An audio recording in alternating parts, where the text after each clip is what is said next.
తిరుమలలో సాయంత్రం జరిగే వారాహి బహిరంగ సభకి ఏర్పాట్లు వేగంగా జరుగుతున్నాయి. డిప్యూటీ సీఎం పవన్ కళ్యాణ్ కి స్వాగతం పలుకుతూ నగరంలో భారీగా ఫ్లెక్సీలు ఏర్పాటు చేశారు. పవన్ కళ్యాణ్ ఎన్నికల తర్వాత మొదటిసారి తిరుమల వెంకన్నని దర్శనం చేసుకున్నారు. తిరుపతి బహిరంగ సభలో తన సందేశాన్ని ఇవ్వనున్నారు.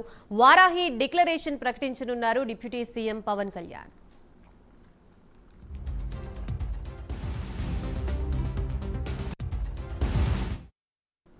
రైట్, ఈరోజు తిరుమలలో వారాహి డిక్లరేషన్ సభకు సంబంధించి మనకి పూర్తి అప్డేట్స్ ఇవ్వడానికి మా ప్రతినిధి హరిబాబు సిద్ధంగా ఉన్నారు. హరిబాబు, చెప్పండి, మొత్తంగా వారాహి సభకు సంబంధించి ఎటువంటి ఏర్పాట్లు చేశారు, డీటెయిల్స్ ఏంటి?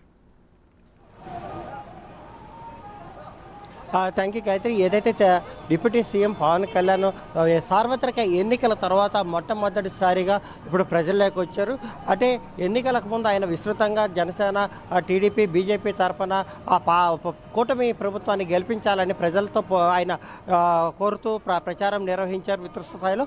అదే స్థాయిలో పవన్ కళ్యాణ్ అలాగే టీడీపీ కూటమి ప్రభుత్వానికి ప్రజలు దాదాపు 164 సీట్లు కట్టబెట్టి అఖండ మెజారిటీ ఇవ్వడం జరిగింది. ఈ నేపథ్యంలోనే పవన్ కళ్యాణ్ ప్రభుత్వం ఏర్పడిన తర్వాత పాలనా వ్యవహారాల మీద కొంత పట్టు సాధించే ప్రయత్నంగా దాదాపు 100 రోజుల పాటు ప్రభుత్వ యంత్రాంగానికి ఆయన పరిమితమైన పరిస్థితి కనిపించింది.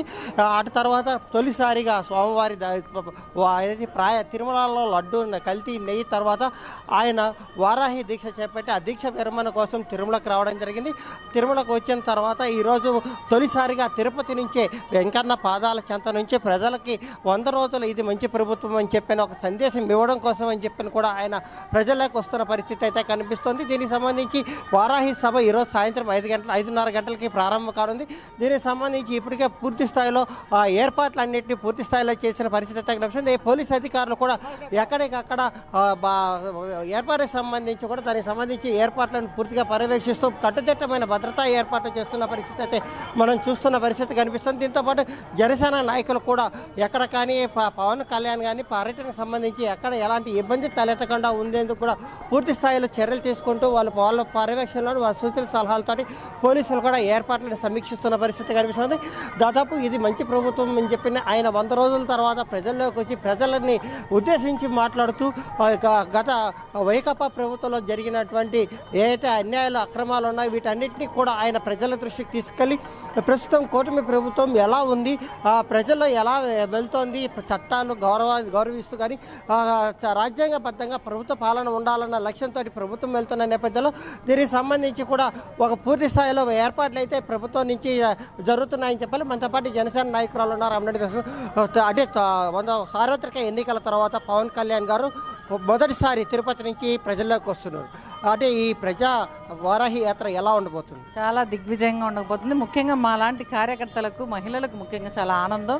ఎందుకంటే డిప్యూటీ సీఎం వర్యులు ఈరోజు మా అధినేత ఇక్కడికి రావడం, వారాహిలో అందులో ప్రసంగించడం, ముఖ్యంగా ప్రతి ఒక్కళ్ళు ఆలోచిస్తున్నది ఏంటంటే వారాహి డిక్లరేషన్ నిన్న సార్ పట్టుకున్నారు.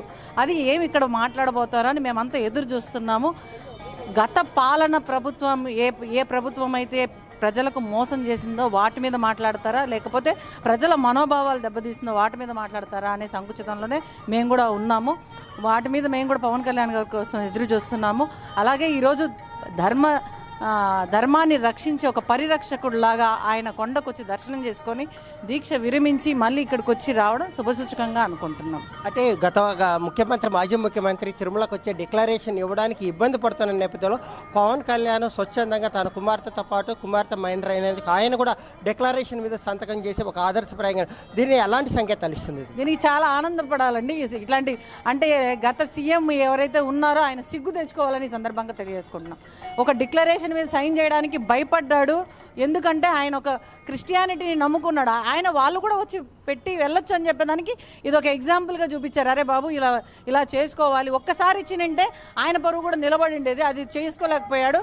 ఒక హిందూ ధర్మం అంటే ఎలా ఉంటుంది, దాన్ని ఎలా గౌరవించాలని పవన్ కళ్యాణ్ గారిని చూసి నేర్చుకోవాలని జగన్మోహన్ రెడ్డి గారు చెప్తున్నాం.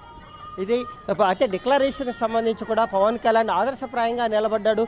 ప్రతి ఒక్క ఎవరైతే అన్ని మతస్థులు వస్తారో వాళ్ళు కేవలం హిందూ మతం మీద వెంకటేశ్వర స్వామి మీద తమకు నమ్మకం ఉందని ఒక డిక్లరేషన్ మీద సంతకం చేస్తే చాలని చెప్పని అలా చేసి స్వామివారి దర్శనానికి వెళ్ళవచ్చని చెప్పని కూడా ఒక స్పష్టమైన సంకేతాలు పవన్ కళ్యాణ్ ఇచ్చారు. కాబట్టి జగన్మోహన్ రెడ్డి ఎప్పుడైనా సరే తిరుమలకు వచ్చిన సందర్భంలో డిక్లరేషన్ మీద సంతకం పెట్టి వెళ్ళి స్వామివారిని రాజనాంచనాలతో పాటు దర్శనం చేసుకునే అవకాశం కూడా కలుగుతుందని చెప్పని కూడా జనసేన నాయకులు చెప్తున్న పరిస్థితుల్లో వారాహి డిక్లరేషన్ ఎలా ఉంటుంది, ఏం జరుగుతుంది, ప్రజలకి జనసేనాని ఏం చెప్పబోతున్నాడు అన్నది మాత్రం అటు పార్టీ వర్గాల్లోనూ ఇటు ప్రజలను ఒక ఉత్కంఠభరితమైన వాతావరణాన్ని క్రియేట్ చేస్తున్న నేపథ్యంలో పవన్ కళ్యాణ్ ఇది మంచి ప్రభుత్వం అనే అంశాన్ని ప్రజల్లోకి వారాహి డిక్లరేషన్గా ప్రజల్లోకి తీసుకెళ్ళి రానున్న రోజుల్లో ప్రజలకి జనసేన కానీ లేదంటే కూటమి ప్రభుత్వం కానీ ఎలాంటి సేవలు అందించబోతుందనేది వివరించే ప్రయత్నం చేస్తారని చెప్పి అందరూ ఆశిస్తున్న పరిస్థితి కనిపిస్తోంది. Gayatri. Right, thank you Haribabu.